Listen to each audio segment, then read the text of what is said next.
Welcome back to the first edition of PonyFans Live, once again brought to you by Lakewood's First and 10, located at Mockingbird and Abrams in Dallas, home of the infamous Point Burger. Also brought to you by Game Day Cloth, which is set up at a table over here to our right. Love your school, love your clothes. Visit Game Day Cloth for the finest SMU gear anywhere. And PonyFans.com, the oldest, the largest, and the only free website dedicated to the SMU Mustangs and Pony fans everywhere.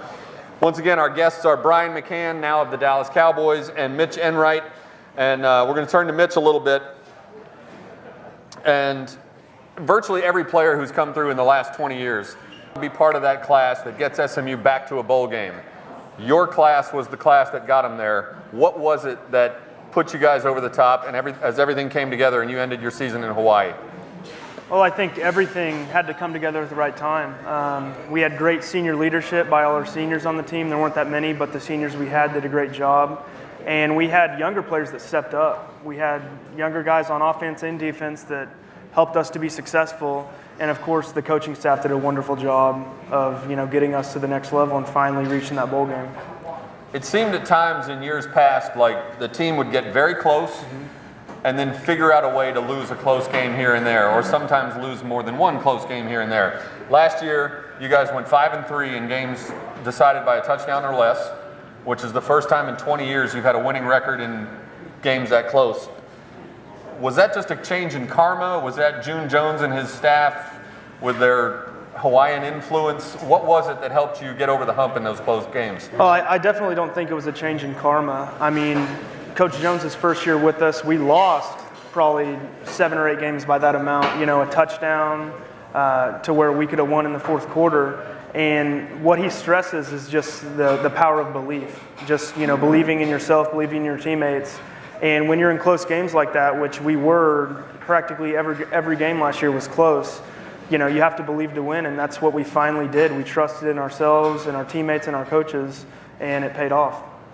Last year at the beginning of the year, when we're writing the season previews and trying to project what's going to happen in 2009, you look at the offensive line, and it's you and a bunch of kids. Nobody else on the offensive line was older than a sophomore. And at some point during the year, that line came together as a unit and really gelled, to the point that by the end of the year, people were saying the offensive line is really one of the strengths of this team. Do you remember a particular point where you sort of felt it all come together and it started to feel like a stronger part of the team? Yeah, I think, with the offensive line, along with the whole team, once we started winning games, we realized that we weren't getting lucky anymore. It wasn't a fluke that we were winning. We were a good team. We had good players. And I'll never forget the win we had at UAB. It was the first conference win, and it felt like 10 years for us. And then the win at Tulsa, a win on the road against a great team, Tulsa, and the whole team came together. And I know as an offensive line, we thought, okay, we're starting to roll. Let's get this done and just keep moving forward. And I look at those 2 games as really the 2 most important wins of the season. You mentioned the Tulsa game. That was the first game where a skinny freshman from Southlake was starting at quarterback. And you'd seen him in practice every day, but and he had played a little bit during the previous week at Houston when Bo got hurt. But what was your mindset as an offense going into that game? You're going on the road, you have an 18-year-old freshman who obviously has talent, but you never know what you're going to get with freshmen other than probably mistakes. So what was your thought process going into that game, and what did you expect out of Kyle Padron at Tulsa? Well, I think we all had confidence in Kyle just because seeing him in practice, he commanded our attention in the huddle. And, but at the same time, your first start in college, it could be a rough one. So really going into that game, we didn't know what was going to happen. And obviously everyone was pleasantly surprised because he played lights out. But that's just the kind of player that Kyle is. He steps up under the pressure, and he's definitely going to be a great one to come.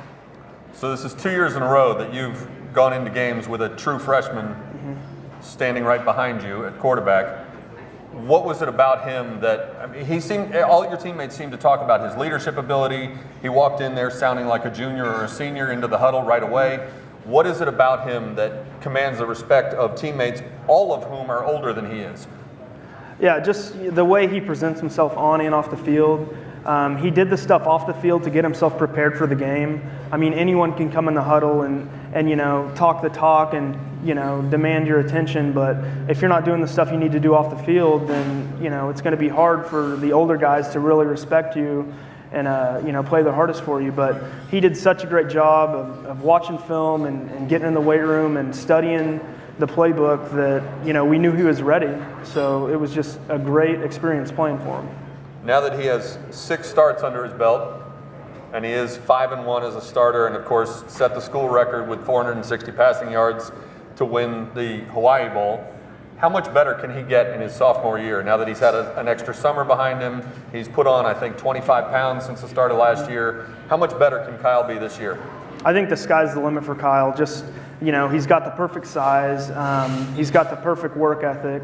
And, I know how hard he's been working this whole offseason. And the fact that, with Coach Jones's offense, you need, the more time you get in that offense, learning the offense, the better you're going to be.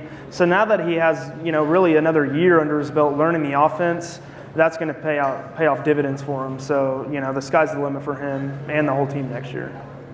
The offensive line now has 2 tackles who are going to be juniors this year who have sort of gone opposite directions. Kelvin Beachum came in really undersized. When he signed, he was 240 pounds soaking wet. And the former offensive line coach said he signed him after watching him play basketball, which scared some people. JT Brooks came in on the other end at 330, maybe? 340, maybe. All right, you said it, not me. Beach has gotten up to about 290. JT Brooks has gotten down to about 290. And Beachum gets all these preseason accolades. At the end of last year, JT Brooks was named to the All Bowl Season team or whatever it's called by Sporting News. How good is that pair of tackles, and where do they rank among tackles in Conference USA? Oh, I think that tandem of tackles has to be number 1 in Conference USA. And, the thing is with those guys is just their work ethic. They work so hard in the offseason. They study the playbook so hard. And, when Coach Vin Clark recruited them, he recruited them for their potential.